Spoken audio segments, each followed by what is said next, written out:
پھر اس سرزمین میں علامہ اقبال جیسی شخصیت پیدا ہوئی ہے. یہ ساری چیزیں جو ہے یہ در حقیقت اشارہ کر رہی ہیں کہ یہ ملک مشیت ایزدی کے کسی طویل سلسلے کی ایک کڑی ہے. اور وہ سامنے آ گیا تھا کہ سن 47 میں یہ قائم ہوا ہے، اور پورے 9 مہینے بعد 14 اگست اور 13 مئی، 14 اگست سن 47 اور 13 مئی سن 48، پورے 9 مہینے بعد اسرائیل عالم وجود میں آ گیا. اللہ تعالیٰ نے اس عالمی بیماری، اس کے لیے جو علاج ہے وہ پہلے پیدا کیا ہے. جیسے کہ حدیث میں آتا ہے ما انزل اللہ من دائن الا انزل له دوان، اللہ تعالیٰ نے کوئی بیماری ایسی نہیں اتاری کہ جس کا علاج بھی نہ اتار دیا ہو. اور جیسے کہ ماں کی چھاتیوں میں بچے کی ولادت سے پہلے دودھ پیدا ہو جاتا ہے، اس کی غذا کا بندوبست پہلے ہو جاتا ہے، اسی طریقے سے اسرائیل کا جو فتنہ اٹھنے والا تھا اس کی سرکوبی کے لیے پاکستان وجود میں آیا ہے.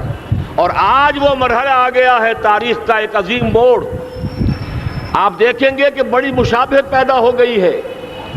ایک طرف بظاہر امریکہ کی مرضی کے خلاف اسرائیلی وزیر اعظم نتن یاہو وہ بڑا ایک غرور کا اور بڑے تکبر کا مظاہرہ کر رہا ہے، اور وہ پورا پیس پروسیس جس پر نہ معلوم کتنا وقت صرف ہوا تھا، کتنی محنتیں ہوئی تھیں، کتنے راؤنڈز آف ٹاکس ہوئے تھے، کبھی واشنگٹن میں ہوئے ہیں، کبھی اوسلو طرز کا کوئی معاہدہ ہوا ہے، کبھی پھر اور اس کے بعد پیشی ہوئی تھی میڈرڈ کے اندر بھی، لیکن وہ سارا پیس پروسیس جو ہے اس کی دھجیاں کر رہا ہے. وہ وقت بالکل قریب نظر آ رہا ہے کہ یروشلم کے مسئلے پر وہاں بٹی دہک اٹھے گی. اور احادیث نبویہ میں جو خبریں دی گئی ہیں کتاب الملاحم کی احادیث میں معلوم ہوتا ہے کہ اب اس کا آغاز ہونے والا ہے. نتن یاہو کو امریکہ کے خلاف جانے کا اصل میں حوصلہ کیوں پڑ رہا ہے؟ اس لیے کہ اسے معلوم ہے کہ فرنگ کی رگیں جہاں پنجہ یہود میں ہے، چاہے کلنٹن ہو یا کلنٹن کا باپ ہو، یہودی لابی وہاں کی اتنی مضبوط ہے، کانگریس میں اور سینٹ میں ان کا اتنا اثر ہے کہ کوئی بھی وہاں شخص بڑے سے بڑا طاقتور اور بڑے سے بڑا اختیارات کا حامل اسرائیل کی مرضی کے خلاف نہیں جا سکتا. یہی معاملہ یہاں نظر آ رہا ہے. بظاہر تو ناراضگی کا اظہار ہوا ہے، لیکن یہ بات اب تو کھلتی چلی جا رہی ہے. حقیقت یہ ہے کہ یہود اور ہنود کا بڑا گہرا لنک قائم ہو چکا ہے، اور یہ بھٹیاں اب دونوں طرف دہکیں گی. میں اس سے پہلے بارہا کہہ چکا ہوں، ملت اسلامیہ تقریباً 150 کروڑ افراد پر مشتمل ہے، لیکن اس میں سے تقریباً 20 کروڑ عرب ہیں. ان کو اللہ نے خصوصی فضیلت دی تھی. یہ تھے کہ جن کی زبان میں قرآن نازل ہوا، خود محمد عربی صلی اللہ علیہ وسلم عرب تھے، انہیں جو فضیلت عطا کی تھی. لیکن بدقسمتی سے اس دور میں آ کر بھی انہوں نے آزادی حاصل کرنے کے بعد بھی اپنا قبلہ درست نہیں کیا. کسی نے ماسکو کی طرف رخ کیا، کسی نے واشنگٹن کا رخ کیا، اللہ اور اس کے رسول کی طرف رخ نہیں ہوا. واقعہ یہ ہے کہ مجرم ہیں. دوسرے بڑے مجرم 150 کروڑ میں سے 10% یہ 15 کروڑ مسلمان ہیں. حالیہ جو سینسس ہمارا ہوا ہے اس کے بعد اندازہ ہو رہا ہے کہ یہاں کی آبادی 15 کروڑ ہو چکی ہے. 10% امت مسلمہ کا مسلمانان پاکستان ہے. اور یہ اس اعتبار سے کہ اسلام کے نام پر ملک بنا کر نصف صدی گزار چکے، لیکن یہاں پر اسلام کا بول بالا نہیں ہوا، کتاب و سنت کی بالا دستی کر اعلان نہیں ہوا. دستور میں ساری اسلامی دفعات موجود، لیکن اس کے ساتھ ہی ایسے خلا موجود، چور دروازے موجود کہ کوئی دفعہ بھی مؤثر نہیں ہے. یہ منافقت کا پلندہ لے کر ہم چل رہے ہیں اس دستور کو، اس دستور مملکت پاکستان کو. لہذا واقعہ یہ ہے کہ یہ بھٹی جو ہے اب ہماری آزمائش کے لیے آگ آد ابراہیم ہے، نمرود ہے. کیا کسی کو پھر کسی کا امتحان مقصود ہے؟ اس لیے میں نے وہ آیت بھی آپ کو سنائی، وَلَنَّبْلُوَنَّكُمْ بِشَيْءٍ مِّنَ الْخَوْفِ وَالْجُوعِ. آج کی صورتحال پر غور کیجئے، کس درجے یہ الفاظ ہمارے جو ہیں وہ ثابت ہو رہے ہیں اور جس اپلائی ہو رہے ہیں. ایک خطرہ پیدا ہو چکا ہے. واقعہ یہ ہے کہ کوئی کرائسس ہو، کوئی خطرہ ہو، کوئی اندیشہ ہو تو قوم جاگ جایا کرتی ہے. اور اس کے بعد حقیقت یہ ہے اگر ہم نے جرأت کر لی، اور مجھے یقین ہے کہ ہو جائے گا، کچھ لیت و لال ہے، کچھ تاخیر ہے، حکومت کے کچھ اعلانات دو طرفہ سے بھی آ جاتے ہیں، لیکن مجھے یقین ہے یہ دھماکہ ہوگا، یہ مشیت ازدی ہے، یہ شدنی امر ہے، یہ ہوگا۔ اور اس کے بعد یقیناً اس آیت مبارکہ کا دوسرا لفظ ہم پر منطبق ہوگا، وَلَنَبْلُوَنَّكُمْ بِشَيْءٍ مِّنَ الْخَوْفِ وَالْجُوعِ۔ یہاں دوسرا لفظ بھوک کا لفظ ہے، ہم پر سختیاں آئیں گی یقیناً۔ الکفر ملت واحدہ، پوری دنیا امریکہ کی زیر سرپرستی ہمارے خلاف کھڑی ہوگی، ہمارے اوپر پابندیاں لگیں گی، لیکن شاید ہمارے جذبہ ایمانی کو بیدار کرنے کے لیے اللہ تعالیٰ اسی کو ذریعہ بنا دے، اور پھر اس کے ذریعے سے پورے عالم اسلام میں عوامی سطح پر جو ہمدردی پیدا ہوگی پاکستان کے ساتھ، اس کے آثار شروع ہو گئے ہیں۔ کبھی قطر کی طرف سے خبر آ رہی ہے، کبھی الاحرام کا جو ہے وہاں بات سامنے آ رہی ہے۔ معلوم ہو رہا ہے کہ جو بھی پبلک اوپینین ہے پورے عالم اسلام میں، اس کی وجہ کیا ہے؟ میں نے اپنے پچھلے جمعے کے خطاب میں عرض کیا تھا کہ جیسے پاکستان سلطنت خداداد پاکستان ہے، ایسے ہی اس کی ایٹمی صلاحیت یہ بھی خداداد ہے، اللہ نے چھپر پھاڑ کر ہمیں دی ہے۔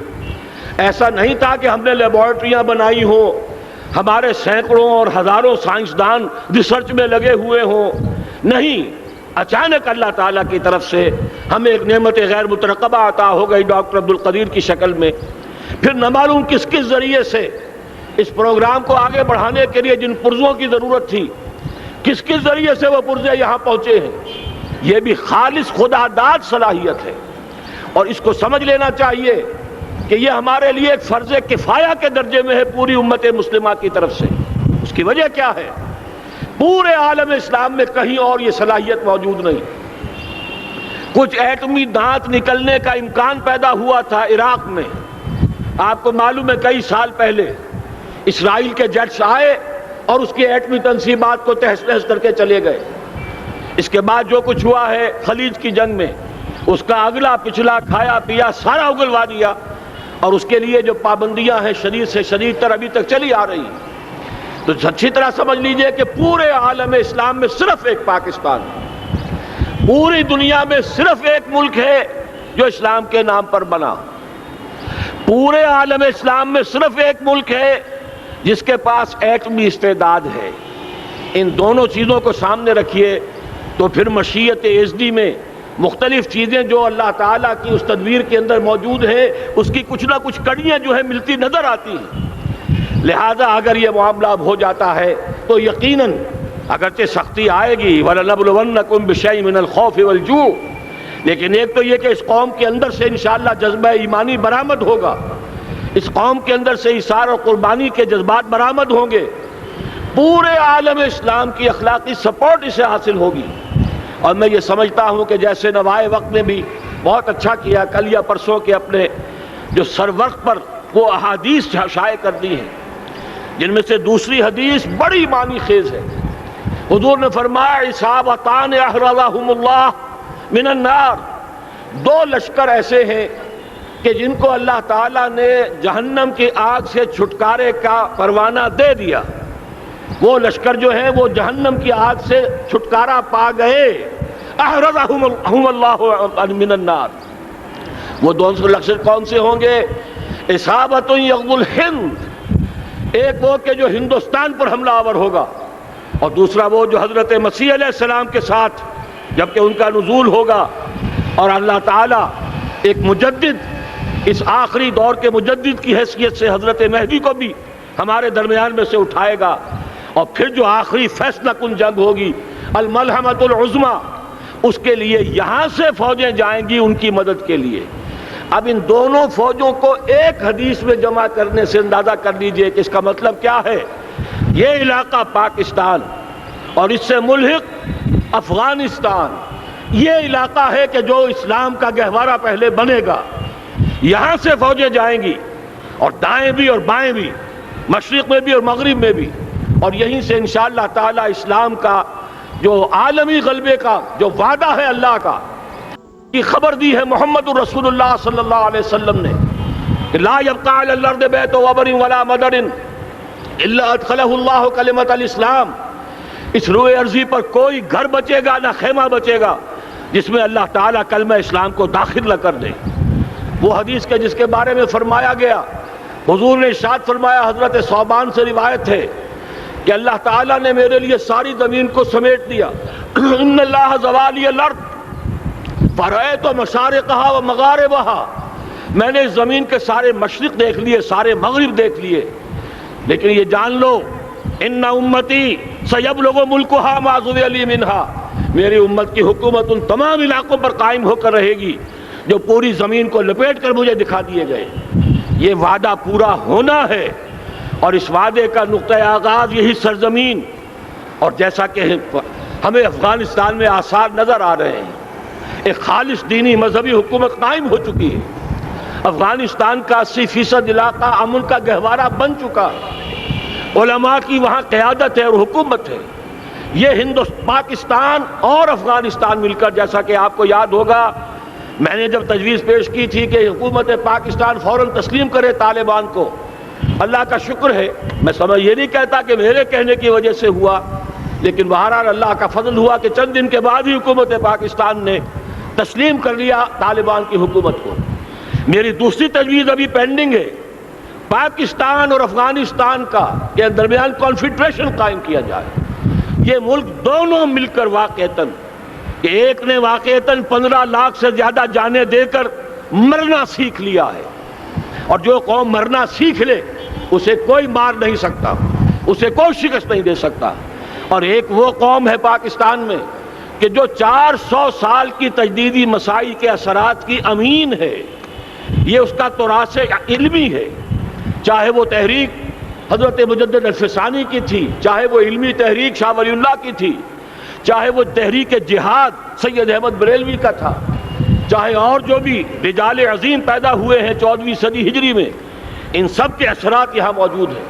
یہ چیزیں مل کر وہ طاقت بنے گی کہ یہاں سے اسلام پھر پھیلے گا، مشرق کی طرف بھی مغرب کی طرف بھی۔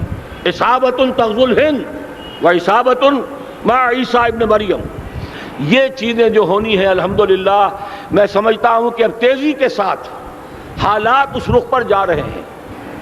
کہیں فرمایا ان ینصرکم اللہ فلا غالب لکم، اگر اللہ تمہاری مدد کرے تو کوئی تم پر غالب نہیں آ سکتا، وَإِن یخذلکم، اور اگر خدا نہ خواستہ اللہ تعالیٰ ہی اپنی مدد تم سے کھینچ لے، واپس لے لے، سلب کر لے، ان یخذلکم، تمہیں چھوڑ دے، فمن ذا الذی ینصرکم من بعد، تو پھر کون ہے جو تمہاری مدد کر سکے گا۔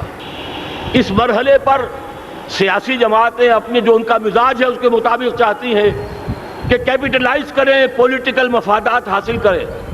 بہرحال میرے نزدیک ایک کنسنسس ہونا چاہیے، ایک نقطے کا دھماکہ ہونا چاہیے، اور نمبر 2 اللہ اور اس کے رسول کے ساتھ صلح اور اللہ کی مدد کی ضمانت حاصل کرنے کے لیے کتاب و سنت کی ٹوٹل بالادستی، پورے دستور پاکستان میں کوئی شے اس کے منافی ہو اس کو نکال کر باہر کر دیا جائے، نفاق سے پاک کر دیا جائے۔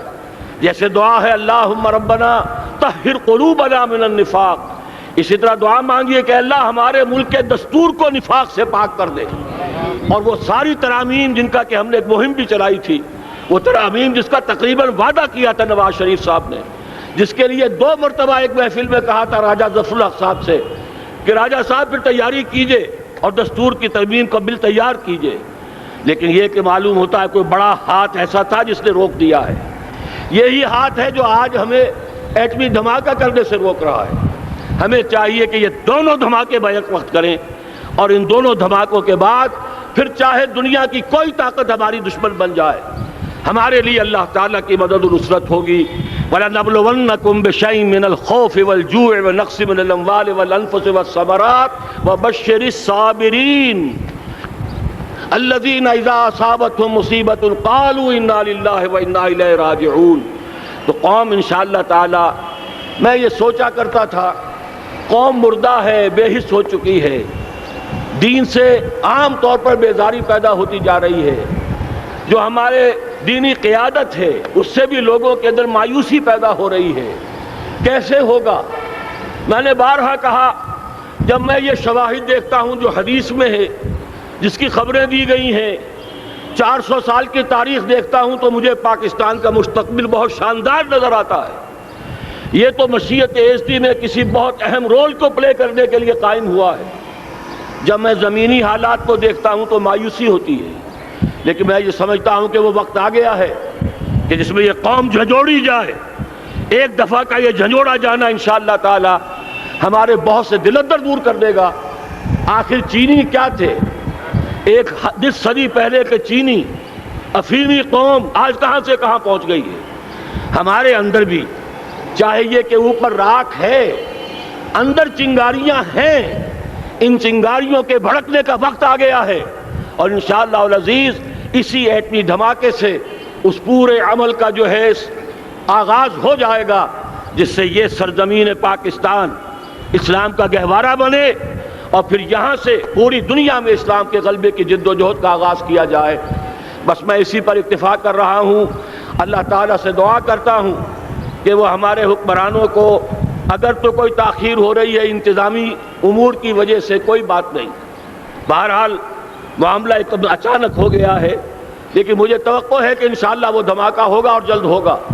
اگر کوئی تذبذب ہے تو ہم اللہ تعالیٰ سے دعا کریں گے وہ نواز شریف صاحب کے دل کو پھیر دے اور اس کے اندر استقامت پیدا کر دے، اور دوسرے یہاں کی سیاسی جماعتوں کو بھی یہ توفیق دے کہ کوئی اور سیاسی مسئلہ اس وقت نہ اٹھائیں، اور جو بھی یہاں پہ مذہبی اور دینی عناصر ہیں انہیں اللہ توفیق دے کہ وہ اس دھماکے کا مطالبہ کرنے کے ساتھ ساتھ، بلکہ میں یہ سمجھتا ہوں کہ اس سے بھی زیادہ زوردار انداز میں دستور پاکستان سے منافقت کے خاتمے اور کتاب و سنت کو سپریم لا قرار دینے کی ترمیم جو ہے اس کا دھماکہ بھی کیا جائے۔